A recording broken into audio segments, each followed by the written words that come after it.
By the end of this lesson, you will be able to describe what a normal distribution looks like. You'll also describe what a positively or negatively skewed distribution looks like, and be able to describe use the empirical rule for normal distribution to find the percentage likelihood that different events would happen. Okay? All right. So first we're going to talk about a continuous probability distribution. So we've been talking about probability distributions. If it's continuous, we can represent that with a curve. If you look at the first one, that's called a normal curve, where most of the occurrences are in the middle. Positively skewed is where most of the occurrences are towards the left-hand side, and negatively skewed is when most of them are towards the right-hand side. Okay? We're going to talk more and more about the normal distribution. This is really, again, getting towards this where like probability and statistics overlap. Okay, they kind of overlap. All right. Determine whether the data appear positively skewed, negatively skewed, or normally skewed. Make a histogram of the data. And I actually would like to go in the other way. I'm going to make a histogram of the data and then use that to decide if it's normal, positive, or negatively skewed. All right, so first we want us to see how many of our of these numbers here for number 1, how many of them are 22. So let's look. 1, 2, 3, 4. Okay, so that's 4 times. 22 appears. So this might be like ages, I don't know, people in a room, average age people get married. I don't know. Don't get married that early. Oh no, I was 22 when I got married. Okay. And it worked out great. All right, and then let's see. How many are 24? 24, 24, 24. Oh, there's another one. Oh, and there's, whoop, that's 29. So there's 5 of those. All right, how many are 25? I should move that over a little bit. That's too far over. This is like the ugliest histogram that's ever affected. Okay. God help us all. All right, 25. Let's see how many of those are. 1, 2, 3, 4. All right.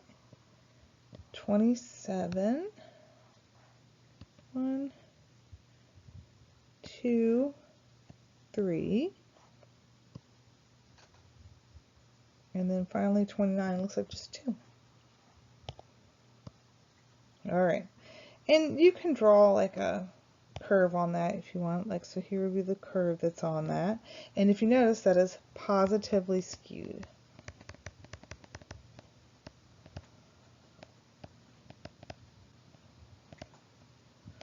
Okay, so that's called a positively skewed graph, or a probability distribution. All right. Oh, look, they've already counted this down. So shoe size, and the number of students with that shoe size. So 1 has a shoe size of 4. 2 have a shoe size of 5. 6 have a shoe size of 4.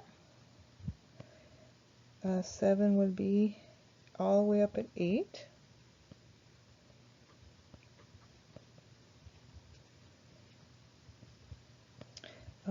8 would be 5. 6 would be, no, 9 would be 1. And 10 would be 2. If we drew a curve on that, that definitely looks like a normal curve. And it's called a normal curve because it's, I guess, where normal, like if you're doing statistics and you're like collecting data, things tend to be normally like that.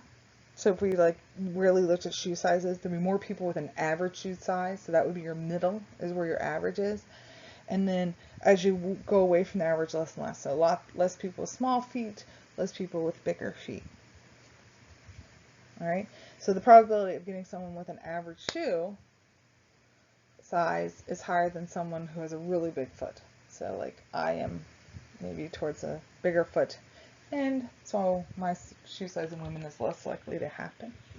All right, let's do the next one. Less than 100,000 would be none, so that's not even going to be there. 100,000, 20,000 is 1. It's one house sold at that price. 3 houses sold at 121. 7 at 141.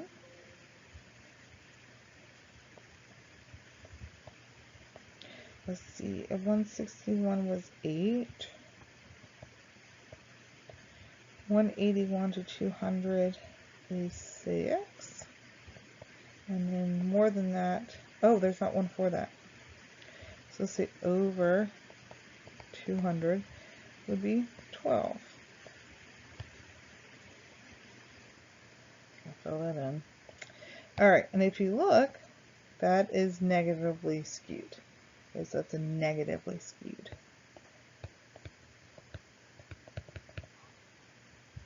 Negatively skewed data. So if your hump's in the middle, that's a normal. If it's over towards the left, it's positive. If it's over towards the right, it's negative.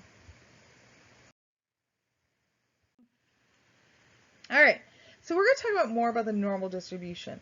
And statisticians use the normal distribution a lot. All right, so with a normal distribution, the maximum, the top of it is at the mean, so your average.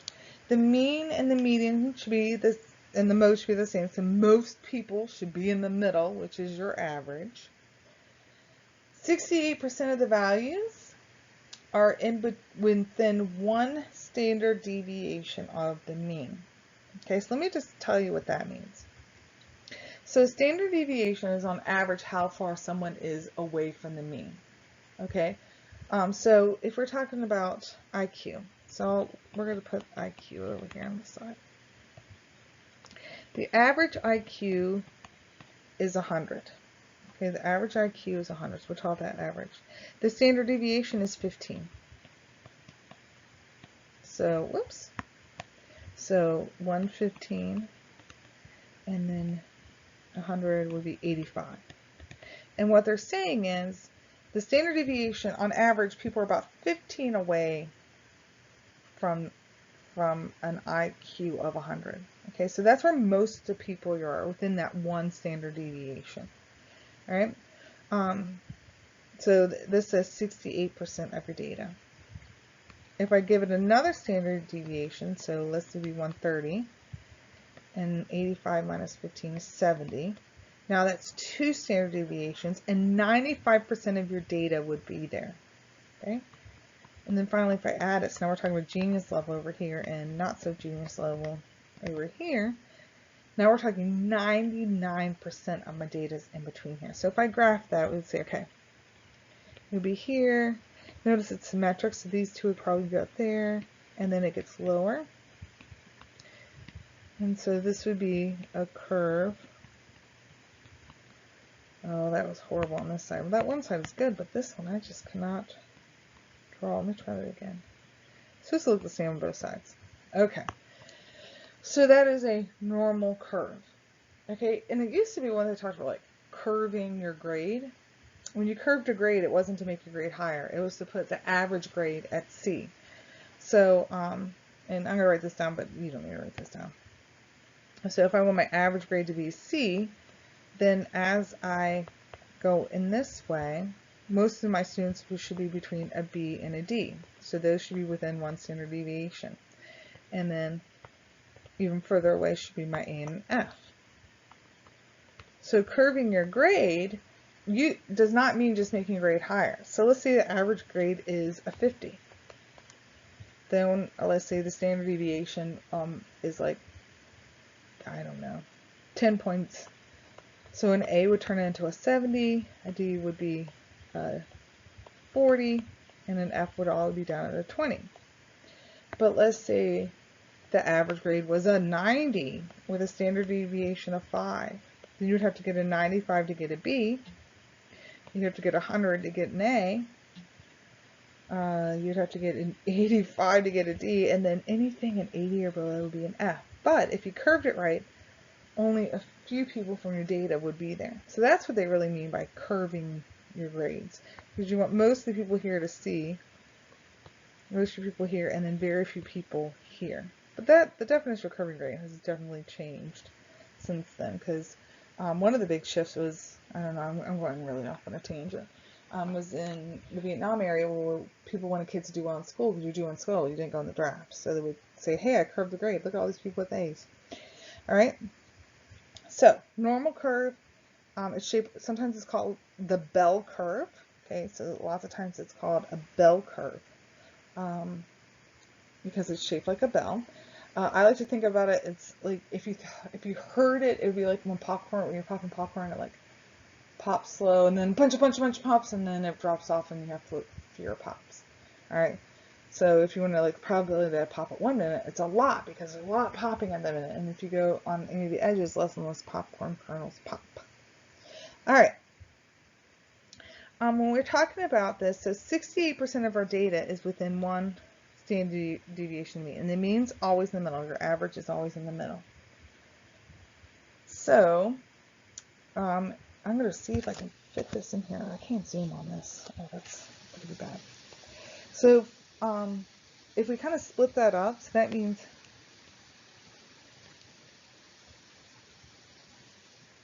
should I write this right? 34% of my data would be here and 34% here, because we went out to average out, or you want those to add up to 68. And then if we take that 68% away from 95, that's what's left on the other two ages, and divide that by 2. This is 13.5%, and 13.5% of your data is here.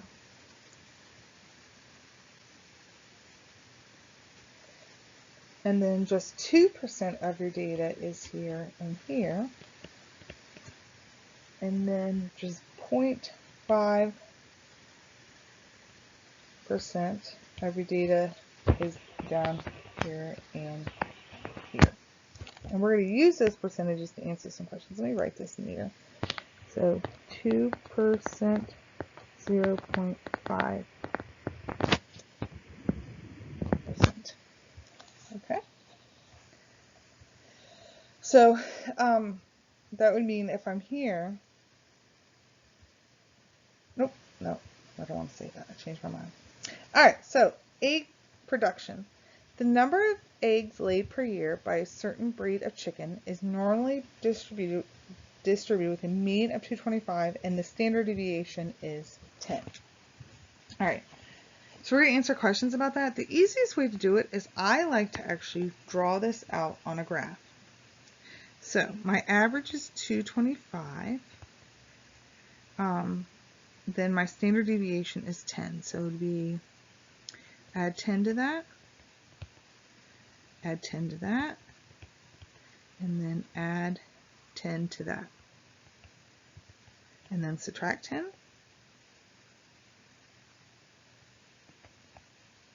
And then subtract 10. And then subtract 10. All right.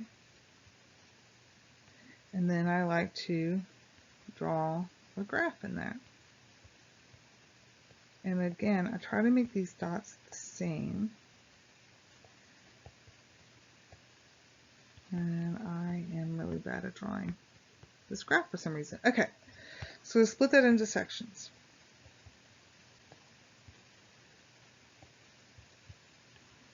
So this is my probability distribution. Up to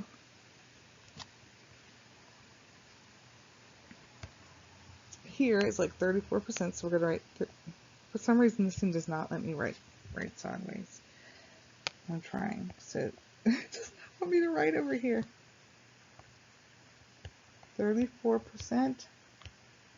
34%. All right. And then this is 13.5%. 13. Oh gosh, it does not want me to write on the side there. 0.5%. And then this is 2%. 2%. And then 0.05. Nope. 0.5% of my data. 0.5%. Okay, and that always stays the same. So the thing that changes are the numbers here. Okay, so these numbers change, but the percents don't. This is always my mean, and the distance from my mean to the next one is called a standard deviation. So this is like plus a standard deviation. Okay, and the symbol for standard deviation is a lowercase theta. All right, so we say this is plus 1 standard deviation, this is plus 2 standard deviations, minus the standard deviation, minus 2 standard deviations. Okay, so the whole point of doing that, again, they gave me the mean, they gave me the standard deviation of 10, and I wrote the mean, I added 10 for the ones on the right, subtracted 10 from each from the ones on the left, and now we can use that to answer these questions. About what percent of chickens will lay between 215 and 235 eggs. So between 215 and 235 would be 34 plus another 34. So 34 plus 34, which we've already talked about, equals 68% of my data. Okay, if we said what's the probability of that, you would say 0.68. So what's the probability of a chicken laying between 215 and 235 eggs a year? It's about 0.68 or 68%. In a flock of 400 chickens, how many would you expect to lay more than 245 eggs per year? So we're talking about more than 245 eggs per year. It's from here and above. So that's 2 plus 0.5, which is 2.5% of my chickens. But they want to know how many of 400. So I'm going to write that as my probability, so 0.25. To change a percent to a probability, you go 2 decimal places that way. Okay? If you change a probability to a percent, so 0.68, you go decimals that way.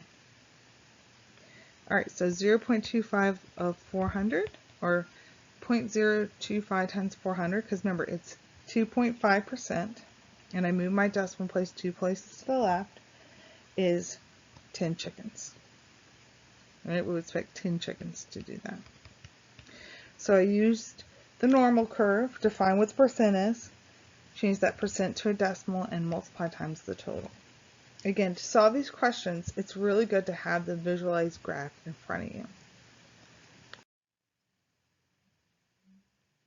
The diameter of bolts produced by a manufacturing plant is normally distributed with a mean of 18 and a standard deviation of 0.2. Alright, so 18, and then I'm going to add 0.2 to that, so 18.2, 18.4, 18.6, and we'll subtract 17.8, 17.6, 17.4. All right. So again, I like to draw the curve on that. So here, it's like connecting the dots.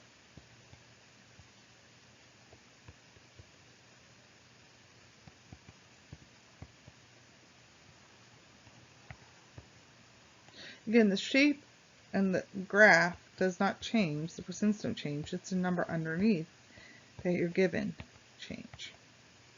All right, so again, I like to write the percents in there.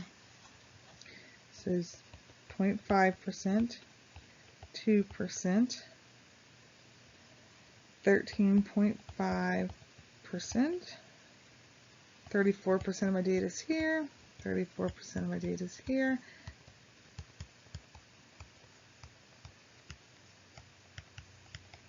All right, what percent of bolts coming off the assembly line have a diameter greater than 8.4? So from here to here. So that's 2 plus 0.5, so it's 2.5%.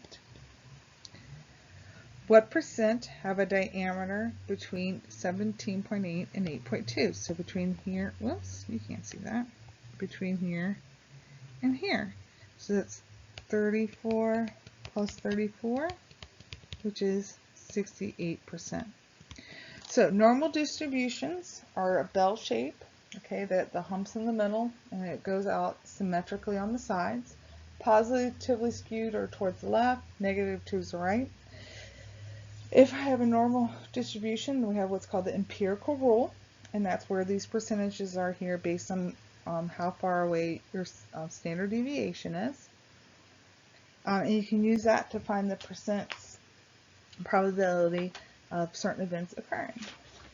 So you're going to, on the next sheet, do 3, 4, 5, 3, 4, 5, and then your writing prompt.